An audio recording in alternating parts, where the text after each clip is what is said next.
မင်္ဂလာပါရှင်ကျွန်မကတော့မြန်မာလူမျိုး volunteer ဗမန်းဖြစ်ပါတယ်ဂျပန်ကိုရောက်တာဆိုရင်၄နှစ်လောက်ရှိပါပြီလက်ရှိမှာတော့ဂျပန်နိုင်ငံရဲ့ဆောက်လုပ်ရေးကုမ္ပဏီတစ်ခုမှာဒီဇိုင်းအင်ဂျင်နီယာအနေနဲ့ကျွန်မအလုပ်လုပ်ကိုင်နေပါရှင်လက်ရှိမှာကျွန်မရဲ့ကိုယ်ပိုင်အချိန်တွေကိုအသုံးပြုပြီးတော့မြန်မာနိုင်ငံကနေဂျပန်ကိုလာကျင်နေဆိုတဲ့လူတွေအတွက်အထောက်အကူပြုစေမယ့်အချက်လက်လေးတွေကို volunteer အနေနဲ့မျှဝေပေးခြင်းလို့ဒီဗီဒီယိုလေးကိုလုပ်ဖြစ်တာပါရှင်အရေးကြီးတဲ့အချက်တစ်ခုကိုအရင်ဆုံးပြောပြချင်ပါတယ်လောကကြီးမှာလူကောင်းတွေရှိသလိုမကောင်းတဲ့လူဆိုးတဲ့လူတွေလည်းရှိပါတယ်ရှင်ဂျပန်နိုင်ငံမှာအလုပ်ကောင်းကောင်းရှိတယ်ဂျပန်ကိုအလုပ်နဲ့ပို့ပေးမယ်ချိတ်ဆက်ပေးမယ်လို့ပြောပြီးတော့လိမ်ညာမှုတွေအများကြီးရှိနေပါတယ်တကယ်တော့ဂျပန်မှာအလုပ်မရှိပဲဖြစ်နေတယ်အလုပ်ခံထားပေးရလူလည်းမရှိနေတတ်ပါဘူးရှင်အထူးသဖြင့်ဝါဗီဇာလိုမျိုးအထူးကျွမ်းကျင်လုပ်သားဗီဇာခန့်အပ်ပေးတဲ့ဗီဇာမျိုးကိုဂျပန်ဘက်ကပေးပေမဲ့လို့တကယ်တမ်းစစ်ဆေးမဲ့အဖွဲ့အစည်းတွေကမရှိတဲ့အတွက်ကြောင့်မလို့လိမ်လည်မှုတွေဖြစ်လွယ်ပါတယ်အဲ့ဒီလိုနဲ့အဲ့ဒီဗီဇာကိုသုံးပြီးတော့ဂျပန်နိုင်ငံကိုဝင်ရောက်လာပါတယ်ဒါပေမဲ့ဂျပန်ကိုရောက်ပြီးတဲ့အချိန်ကြာကမှဒီဘက်မှာခံထားပေးတဲ့လုပ်ရှင်မရှိတဲ့အတွက်နောက်ထပ်ဗီဇာပြောင်းမှုအတွက်ပြင်ဆင်ရပါမယ်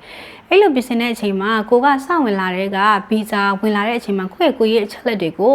အတူလုပ်ပြီးဝင်လာတဲ့အတွက်နျူကန်ကကိုနောက်ထပ်ဗီဇာချမပေးနိုင်မှာတော့ဘူးရှင်ဒါကြောင့်မလို့ကိုကအလုပ်လုပ်လို့လည်းမရတော့ဘူးအဲ့လိုအခက်အခဲတွေဖြစ်နိုင်တယ်ဒါကြောင့်မလို့ကိုဂျပန်ကိုလာမယ်ဆိုလို့ရှိရင်ပထမဆုံးအနေနဲ့ကိုပို့လုပ်ပေးမယ် agency ကအမှန်တကယ်လားတေချာတဲ့ agency လားဆိုတော့ကိုစုံစမ်းပေးဖို့လိုအပ်ပါတယ်ရှင်2029ခုနှစ်ဧပြီလကနေစပြီးတော့ဂျေရှုစစ်ဗီဇာကနေပြီးတော့ Ikusei Shuro visa ဆိုပြီးတော့ဗီဇာစနစ်ကိုပြောင်းလဲသတ်မှတ်မှာဖြစ်ပါတယ်ဒီ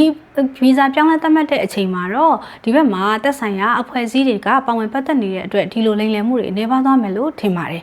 ဒါပေမဲ့မြန်မာကနေပို့လုပ်ပေးမဲ့ agency တွေကိုတော့တစ်ချက်ပြန်ဆေးရမယ်အရေးကြီးဆုံးအချက်ကကုန်ကျစရိတ်ပါဥပဒေအရကုန်ကျစရိတ်ကိုတေချာကြီးညာထားပြီးသားဖြစ်ရပါမယ်ဂျပန်မှာ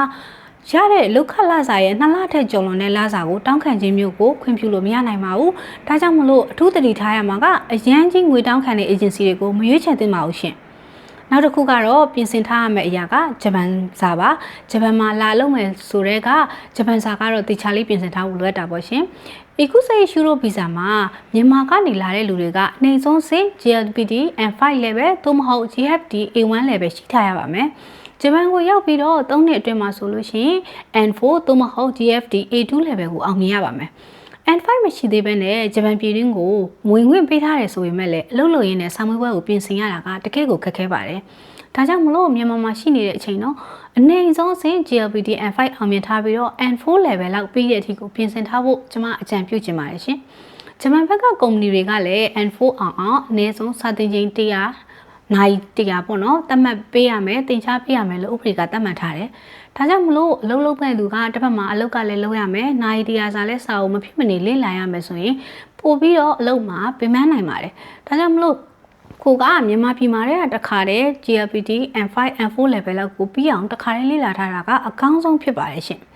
ဒါဆိုရင်ဒီလိုတခါတည်းကိုကပြင်ဆင်ထားခဲ့မယ်ဆိုရင်ဂျပန်မှာအလုံးနဲ့ပတ်သက်ပြီးတော့ပဲဖြစ်ဖြစ်အရန်ကိုလွယ်ကူအဆင်ပြေသွားနိုင်ပါတယ်။ကျွန်မကတော့မြန်မာလူမျိုး volunteer supporter ဗန်ဖြစ်ပါတယ်။ဂျပန်ကိုလာခြင်းနဲ့ဂျပန်မှာအလုပ်လုပ်ချင်တယ်ဆိုလို့ရှိရင်တော့ comment လေးရေးထားခဲ့ပါရှင်။ဂျပန်မှာကျွန်မရှိနေတဲ့အတွက်ဂျပန်နဲ့ပတ်သက်တဲ့သိလို့တဲ့အချက်လက်တွေကိုကျွန်မကစုံစမ်းပြီးဝေမျှပေးနိုင်ပါတယ်ရှင်။ကျေးဇူးတင်ပါတယ်ဗန်မှာနောက်ဗီဒီယိုလေးမှာပြန်တွေ့ကြမယ်နော်။ Bye bye ဗန်မှာနောက်ဗီဒီယိုမှာပြန်တွေ့ကြမယ်နော်။